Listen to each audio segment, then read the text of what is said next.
Media మిత్రుల ద్వారా కొంతమందికి హెచ్చరిస్తా ఉన్నా, మంగళిని బ్లాక్మెయిల్ చేసే విధంగా, మంగళిని బ్లాక్మెయిల్ చేసే విధంగా, ఆమెని హింసించి హత్య చేసే విధంగా ప్రయత్నిస్తున్న కొంతమందికి హెచ్చరిస్తా ఉన్నా. ఏ ఒక్కరిని వదిలిపెట్టను,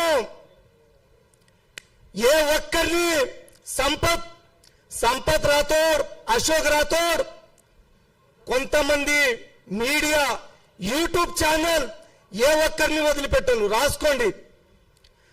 మంగళిని అనవసరంగా మీరు హత్య చేసి చంపే ప్రయత్నం చేస్తున్నారు. ఎటువంటి ఆధారాలు లేకుండా. ఎక్కడ బాధితులు ఎక్కడ? 20 రోజుల నుంచి హేమకాంత్ రెడ్డి, సుబ్బారావు అని ఇదే మీడియా మిత్రులు ప్రశ్నిస్తే హేమకాంత్ రెడ్డి పారిపోయిండు. సుబ్బారావు సారు వేదిక మీద డ్యాన్స్ చేస్తుండు, మళ్ళా సిఐ సార్ మీద పడ్డాడు. ఇప్పుడు వచ్చిరు శుద్ధపోసులు. ఎక్కడ బాధితులు? మంగళి చేతిలో డబ్బులు ఇచ్చాం, మంగళి అకౌంట్లో మేము డబ్బులు వేసాం.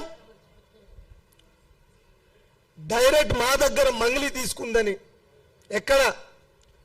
నేను వచ్చినప్పుడు కొంతమంది మిత్రులు అన్నారు, అన్నా మీరు బాధితుల తరపున కొట్లాడాలని. అరే ఇక్కడ బాధితులే లేరన్నా, 20 రోజుల నుంచి చూస్తా ఉన్నాం, బాధితులే లేరు.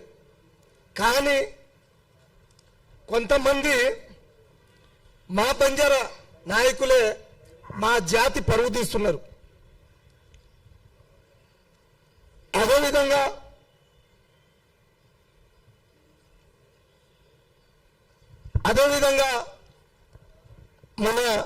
మన తొలి వెలుగు రఘు గారు, రఘు అన్న మీ స్టూడియోకి వచ్చి ప్రత్యేక సాక్షి, మధుతో పాటు తిరిగిన వ్యక్తి అని మనం అనుకున్న వ్యక్తి, బీఆర్ఎస్ పార్టీ ఇస్లావత్ అభిషేక్ మీ దగ్గరికి వచ్చి పచ్చి నిజాలు మాట్లాడిండు. అయినా మంగళి మీద పగ పెంచుకున్నట్టుగా వ్యక్తిగతంగా తీసుకొని మన తొలి వెలుగు రఘు నువ్వు కుట్ర చేస్తున్నావు, మంగళిపై కుట్ర చేస్తున్నావు. వాళ్ళ కుటుంబ సభ్యులు ఏ ఒక్కరికి ఏమైనా కానీ ఎవ్వరిని వదిలిపెట్టము. గిరిజన జాతి ఎవ్వరిని వదిలిపెట్టదు. రాసుకోండి. ప్రజల్లారా ఇప్పటికైనా వాస్తవాలు తెలుసుకోండి. మీడియా మిత్రులు వాస్తవాలు చెప్తున్నారు. కొంతమంది యూట్యూబ్ ఛానల్ మీడియా మిత్రులు వాళ్ళకి చేతులు జోడించి చెప్తున్నారు, నిజాలు మాట్లాడండి. ఎవరైనా బంజారా నాయకులు కావచ్చు, వేరే వాళ్ళు కావచ్చు, ఉసరవెల్లి లెక్క మాట్లాడితే మీడియాలో చూపించకండి, మీడియాలో చూపించకండి. దయచేసి ఆపండి. ఇంతటితో ఆపేయండి. చట్టం ఉంది, ఆల్రెడీ చట్టం కూడా ఆమె ప్రమేయం లేదని చెప్పేసింది. ఇంకా విచారిస్తుంది, ఇంకా ఎవరనేది విచారిస్తుంది. కానీ కొంతమందికి ఎందుకు అంత ఇంట్రెస్ట్ తోటి చూపిస్తున్నారు. ఒక గిరిజన యువతి మీడియా ద్వారానే పైకి వచ్చింది. ఈరోజు మీడియా ద్వారానే మీరు తొక్కే ప్రయత్నం చేయకండి ప్లీజ్. గిరిజన జాతి మొత్తం ఆమె అండగా ఉంది. కొంతమంది అంటారు మోతీలాల్ నాయక్ ఒక్కడే మంగళి తరపున మాట్లాడుతుండు. ఎస్, మోతీలాల్ నాయక్ ఒక్కరు కాదు. మోతీలాల్ నాయక్ అటువంటి వాళ్ళు వేల మంది మా గిరిజన జాతిలో నాకు ఫోన్లు చేసి చెప్తురు, నువ్వు మాట్లాడు. జాతి పక్షాన కొట్లాడే వ్యక్తి, ఏ పార్టీకి సంబంధం లేని వ్యక్తి, నువ్వు మాట్లాడు.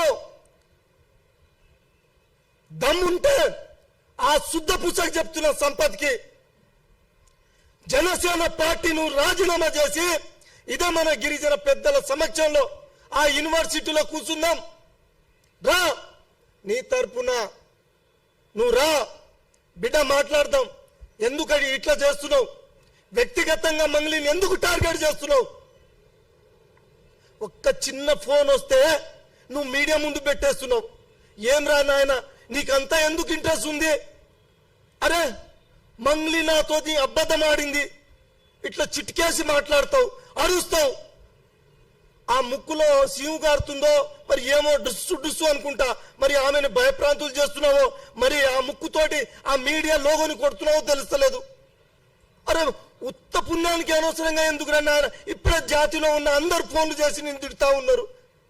నువ్వు ఫోన్ చేసి మా ప్రాంతానికి, దేవరకొండ ప్రాంతానికి అర్ధరాత్రి వరకు, రాత్రి వరకు మా ప్రాంతంలో మా వాళ్ళని ఫోన్ చేసి నువ్వు ఫోన్లో మాట్లాడి నేను రికార్డింగ్ చేస్తా.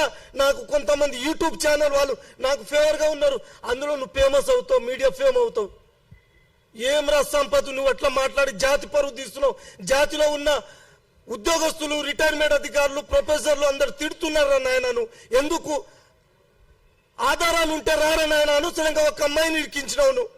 పాప ఆ అమ్మాయి ఇప్పుడు ఒక అక్క చెప్పేసింది, చెప్పదనుకున్నావు చెప్పేసింది. ఎందుకురా మిగతా వాళ్ళ జీవితాలతో ఎందుకు ఆడుతున్నావు నువ్వు? సర్వనాశనమైపోతావురా నువ్వు ఎటువంటి ఆధారాలు లేకుండా. మరి మా ప్రాంతాల్లో, నల్గొండ ప్రాంతాల్లో బాధితుల తరపున మరి ఆ రోజు ఏమైందిరా? నీ జనసేన పార్టీ నువ్వు మరి ఈ రోజు పార్టీ పరంగా కుట్ర చేస్తున్నావా? జాగ్రత్త బిడ్డ, జాగ్రత్త. నోరు అదుపులో పెట్టుకొని మాట్లాడు. మరొక్కసారి నేను మీడియా ముందు వచ్చేటట్టుగా మళ్ళా రిపీట్ చేస్తే మాత్రం ఆధారాలతో పాటు అప్పుడు వేరే విధంగా ఉంటది. తస్మాత్ జాగ్రత్త. Thank you. ఇప్పుడు ఓకే, మన చివరిగా 2 నిమిషాలు కూడా చేసేస్తారన్న. మన శంకర్ నాయక్ అబ్బాయి మన బంజారా సంఘం నుంచి 1 నిమిషం మాట్లాడి తర్వాత IRS బాలనాయక్ మాట్లాడతారు.